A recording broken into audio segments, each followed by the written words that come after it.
welcome back to another episode. We think we have the best free camp in New South Wales. What do you reckon, Cain? Oh, I don't think. I know. If you think you have a better one, let us know in the comments, but you need to watch this episode and see why Cangai Bridge is the best free camp in New South Wales.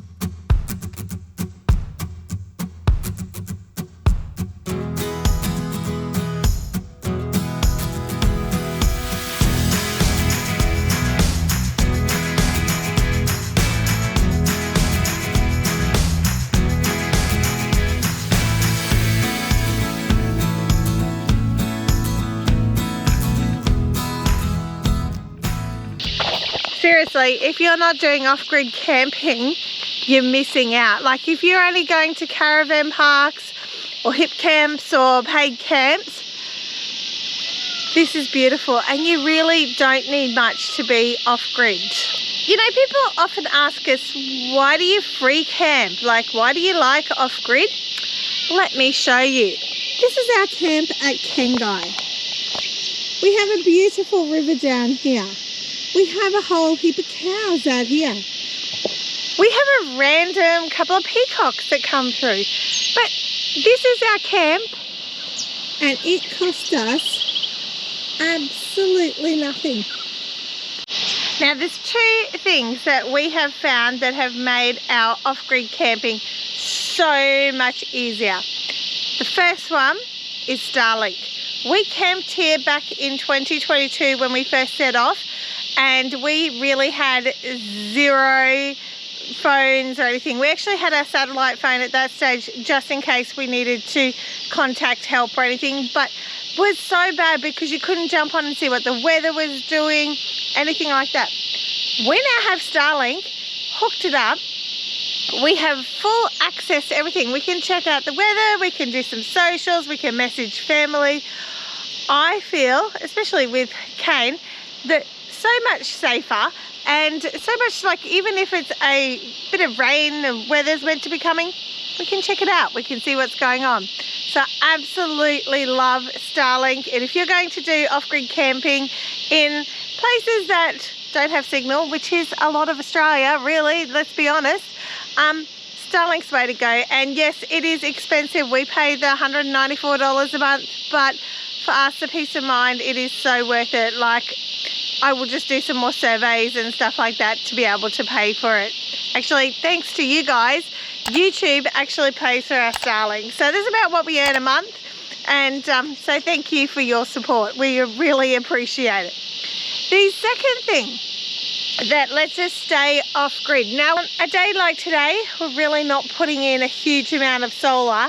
And because we've only got a 13-foot hybrid, we don't have a huge battery system, so we have to be able to top it up every day. So our generator is our backup. We know that if we need to, we can chuck the generator on, charge it up. Within like an hour, hour and a half, our batteries will be charged up, ready to go again. And we have that peace of mind, we don't have to worry about it. They're just two of the things that help us stay off grid and allow us to explore amazing places like this at Cangai. Now, what are you working on now? I'm writing book 3. 3? Book 3, chapter 1, book 3. But 1 isn't even out yet. Oh no, I've been working on that. One's really close. One is mega close because I believe I've got all the files now. The other artist doing the maps should have something through. I'd say probably by the end of the week. So okay, so hang on. Package this. By the time they see this, book 1 is actually out. You've probably bought it. You bought it. Go, if you haven't, go buy it. Links in the description below. And you should be up here about where's book 2. That's right. Book 2's written, so know that when you finally do get book 1, and know that book 3 is being written. Yeah, so like I have proof here that he is actually doing book 3, so you don't have to stress, you will get the rest of the story. See, I'm sitting at my office. This is my office. This is my view. It's very distracting. Pretty good office, Cain. It is super good. Like, it's what I'm looking at. I'll show you. This is what I'm looking at. Look.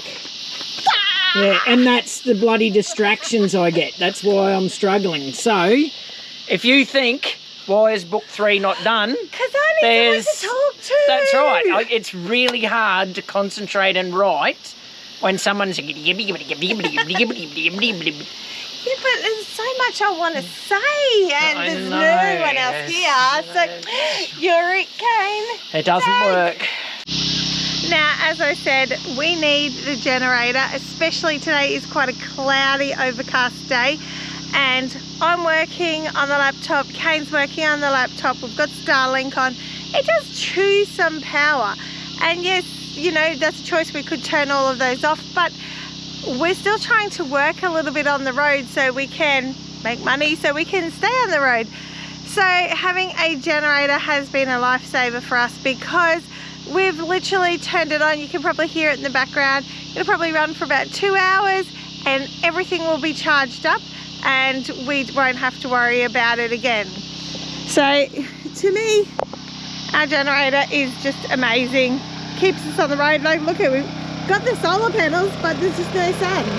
It's like our own little power station here. Like, solar panels galore, generator going, but hey, you do what you need to do. Quick point about Starlink. A lot of people say, do you actually use it much? Like, if you're only setting up for one night, do you bother putting Starlink up? Yeah. I thought, nah, we probably won't worry about it for a night, but just so that we can have phone contact.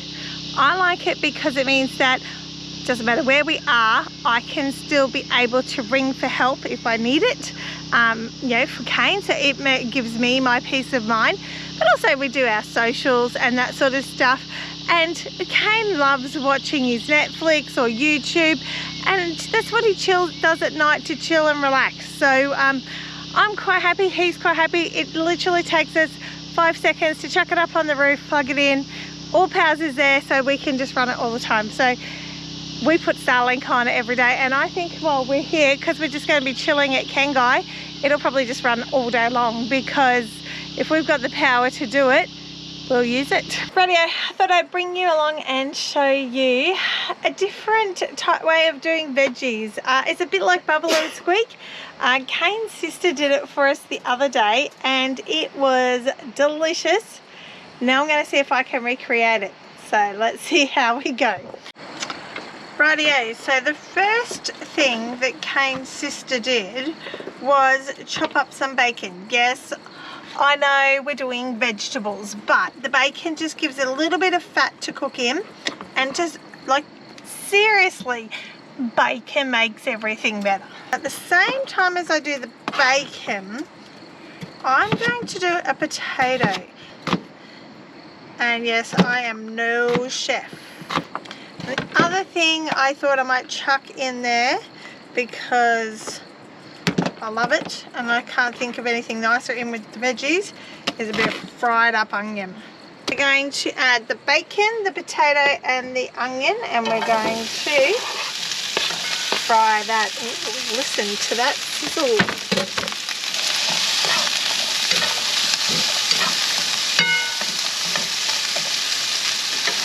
So let that fry away. Probably should put the handle on my fry pan. These are just Bunnings BCF fry pans, and they are mint. I love them. Now let's turn back around to the prep bench, and I have a piece of corn that really needs to be used up. So I was just going to, and I really suck at doing this, so you watch the corn go everywhere.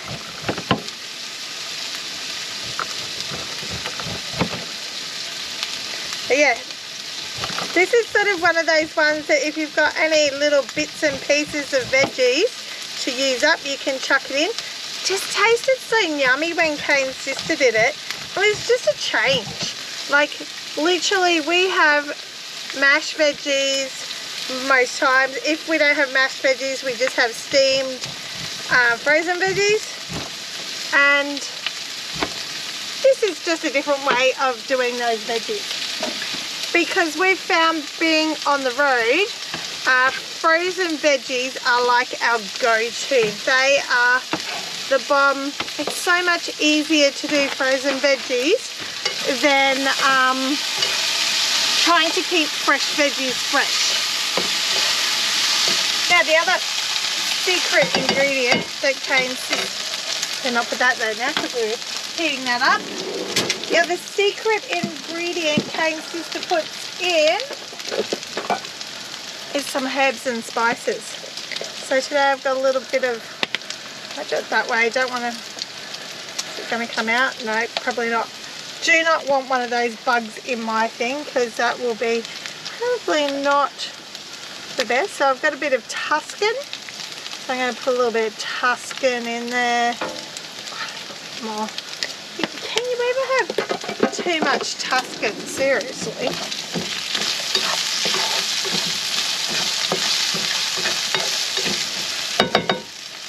Okay. Going to add the mushrooms and corn.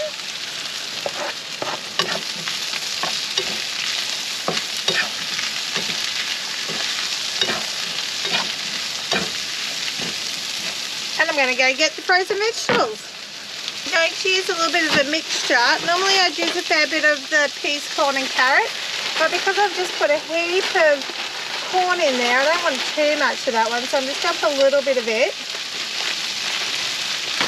And then my other favourite one is the winter garlic, because you get broccoli and cauliflower and beans in there, so it sort of gives us a good range of vegetables. Like we got onion, potato, cauliflower, corn, carrot, broccoli, beans, mushrooms. We got 8 vegetables.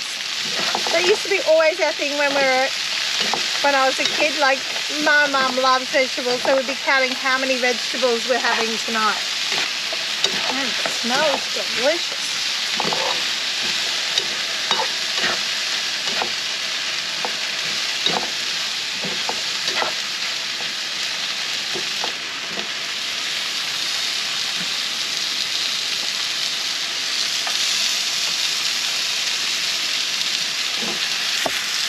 Why are we cooking outside? Well, we have a hybrid caravan and we don't have any other option but cook outside.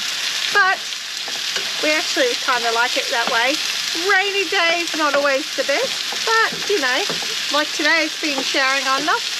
Stop now, so it'd be perfect.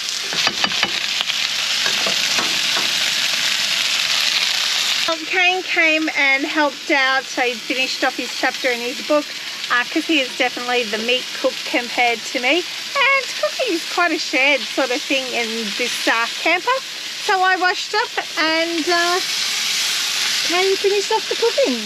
What's it looking like? It's looking really good. Smells good. Smells delicious. They really need smell-o-vision, don't they? We do need smell-o-vision. I don't know about you, but that looks darn delicious to me. But we're going to have to run inside because check out those bugs.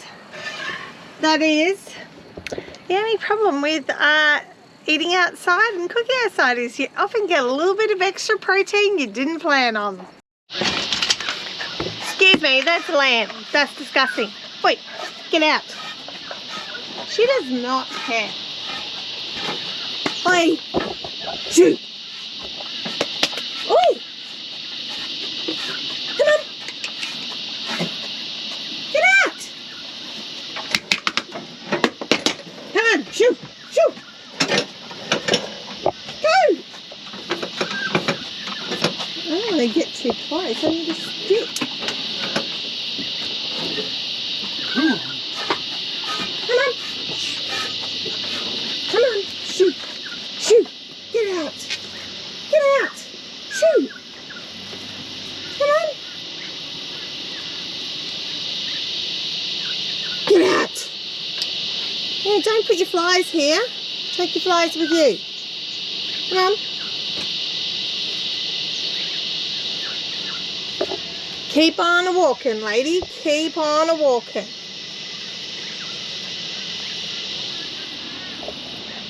Well, that's disgusting, Cain. You're going to have to clean it now.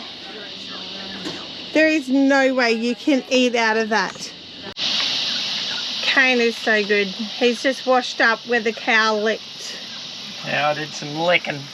It's all clean now. It's all clean. Still can't believe the silly cow likes lamb. Imagine if we had beef on there. It wasn't just one or two of them. Yeah, second one came in. Oh, good morning. It's another glorious morning and we're at Cangai and we are all by ourselves. I don't know if everyone else knows something that we don't know, but it's a Tuesday. Look, the motorbike guys, I thought they'd head off. They look like a day tripper. Maybe even the rooftop tent, but there was a whole group camped down the back here. They all packed up. They were gone by like 8 o'clock New South Wales time. So I was like, okay, we'll have it all to ourselves. I have a running bet with Cain though. We have not ever camped here all by ourselves because it is just such a magical spot. I reckon we'll have others turn up. I reckon there'll be other campers. That doesn't worry us. We'll just enjoy it for a little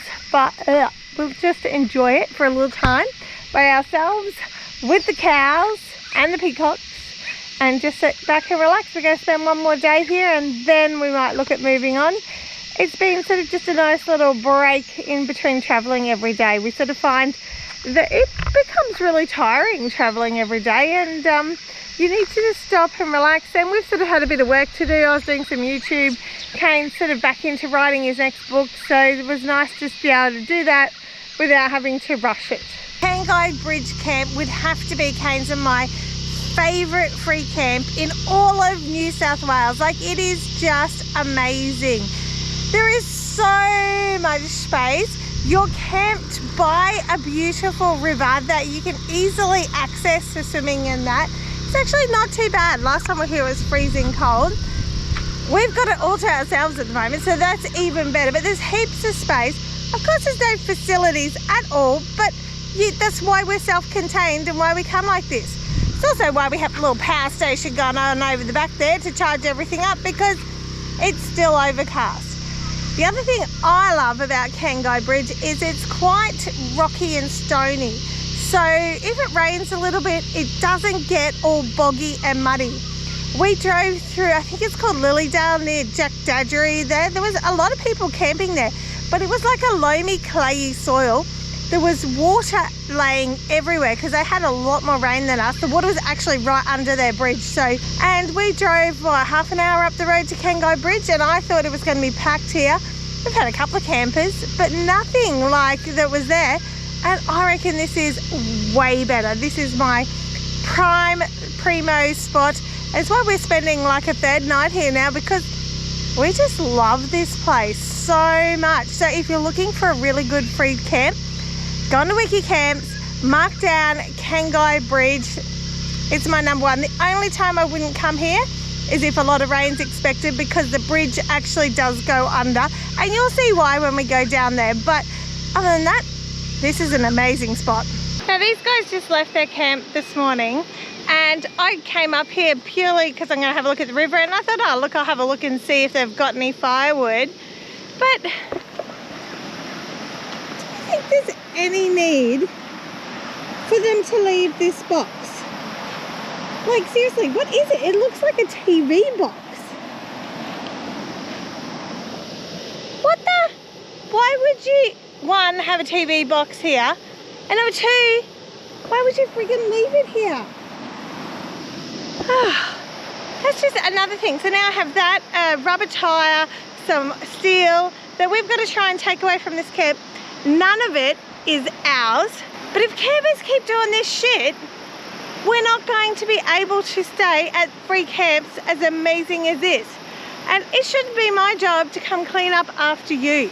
So if you buy a TV and you're going to take it camping, which why the fuck didn't you do that at home anyway? But anyway, like take your bloody rubbish with you. Seriously, people. And I was just going to say, like everyone who's been here since we've been here have been really clean and tidy. I sort of walk past, I always like to check they put their fires out and that, just so that if they're not, I can do it. But everyone, there's been no rubbish.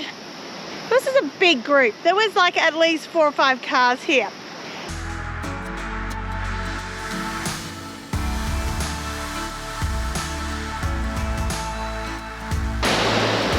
Look, she's flowing pretty fast. It's definitely gone down since we've been here. It wasn't that long ago this bridge was over, because there's a lot of debris here, and there's some up sort of further up from camp than us too. So definitely does go over, I'd say, quite frequently. But it is a beautiful river. Rightio, now I'm away from Cain. I just want to give you a little update of what it's like travelling with someone with a serious heart condition, who's actually been told that he should be a metro traveller and not going out to remote places. Now, I don't believe we're more than half an hour from Grafton, so we're not super remote.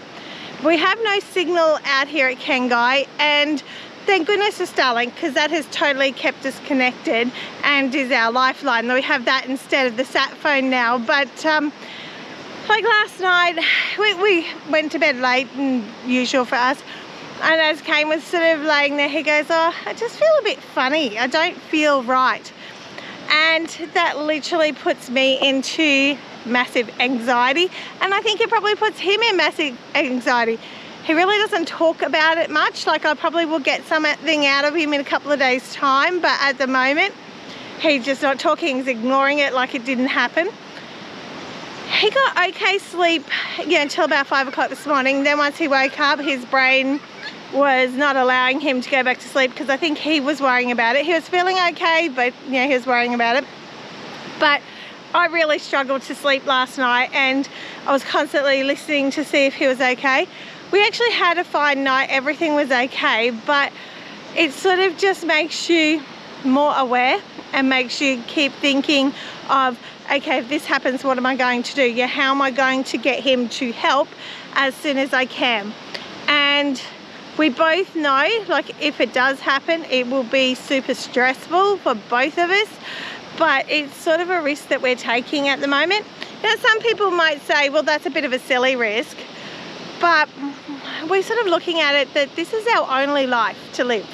And if we don't go and do the things like camping at these amazing places that we love now, when we're pretty able to do it, when are we going to get the chance? Like, Cain may in years' time get a lot worse, and we need to stay very close to hospitals. So if we don't go now, we might not get another chance. So we are taking a risk. We know we're taking a risk. It's sort of kind of calculated risk, but it does give you some anxious moments at times, yeah. Rightio, so how I said we might have a quiet day because we're all by ourselves? Yeah, we've had to put our clothes back on. Yeah, put your clothes on. Clothes have all come back on. Now look, we had one lot of campers to rock up, which is great. Like, I kind of like having one other person here, but then we've just had all these cars rock up. They've all got the same stickers on the side of them, but they're all different types of cars. And then there's 2 caravans, and they're both the same caravan.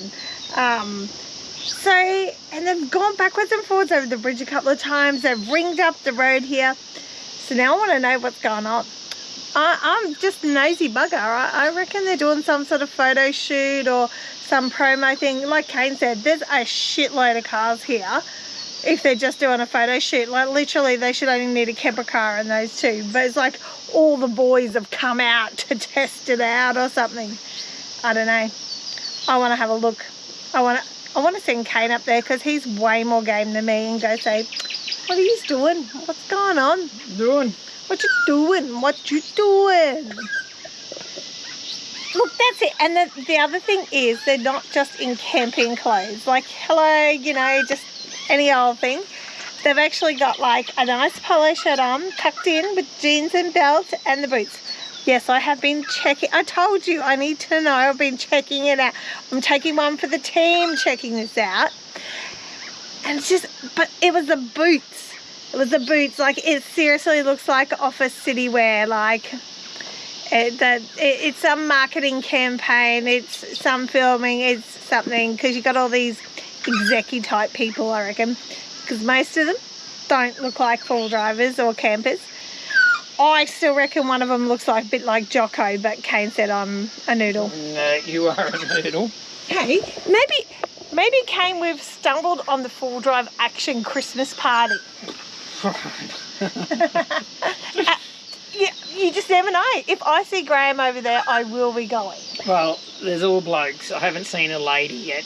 Well, that sounds like four-drive action. Other than their off-grid series, they don't have any chicks. I just saw them all get in the car, and there's a camera guy right there with a big camera. Not a sissy little GoPro like mine, a proper big camera. I still reckon it's four-drive action. I reckon it's Jocko there. I don't recognise anyone else, but just the head looks like Jocko. But if it is, he's looking pretty good at the moment. I am so right. I told Cain it was four-drive action, and look at them, they're all pulling out, and just in front of us, Jessie hopped out of the car. And I told Cain it was Jocko and Jessie. It was. Oh, I am good, buddy. It must be like a tag-along sort of a drive, so... Oh, they've spent all day just filming, pretty much. There you go.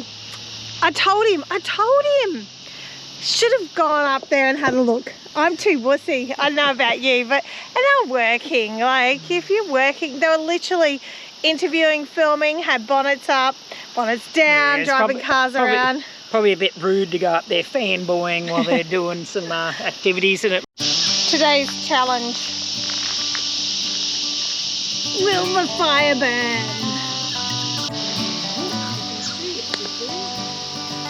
Let's check out Cain's fire. How do you reckon he's going? Look, it's going. There's smoke. There is a bit of flame. The wood's a bit wet.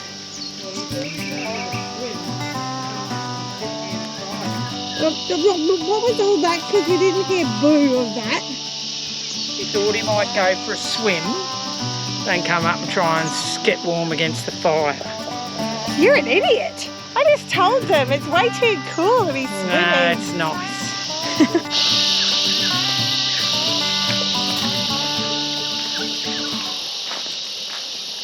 It's a bit cold.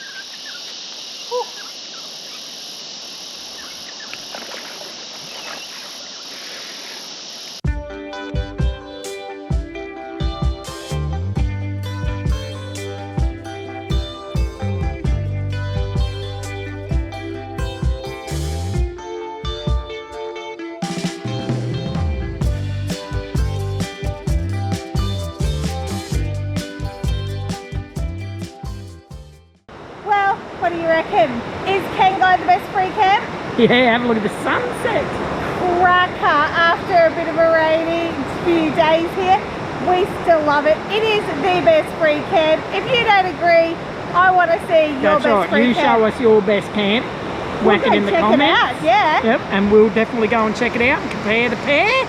Make sure you like, subscribe, follow us along for more adventures. And stop surviving and start living. Catch you next week. So much for thinking we'd have this all to ourselves tonight. There is 1, 2, 3, 4, 5, 6 other campers here and one across the bridge, 7. That's just because. Does that prove to you that Cangai is the best free camp? It's never empty. I don't think the only time it'd be empty is when it's flooded. Is that a first, Cain? It's the first having a go in and just running up the middle of the bloody road. Normally that's the kangaroos and the emus and camels that just want to run on the road, not goannas. You're being rude about the peacock. I'm trying to work. I just said that you need a little practice with peacocks. We are not going there, Cain. Not going there. Looks like you're in the shot a bit. Ah! Helps if you actually hook the gas up, doesn't it? I might do that first.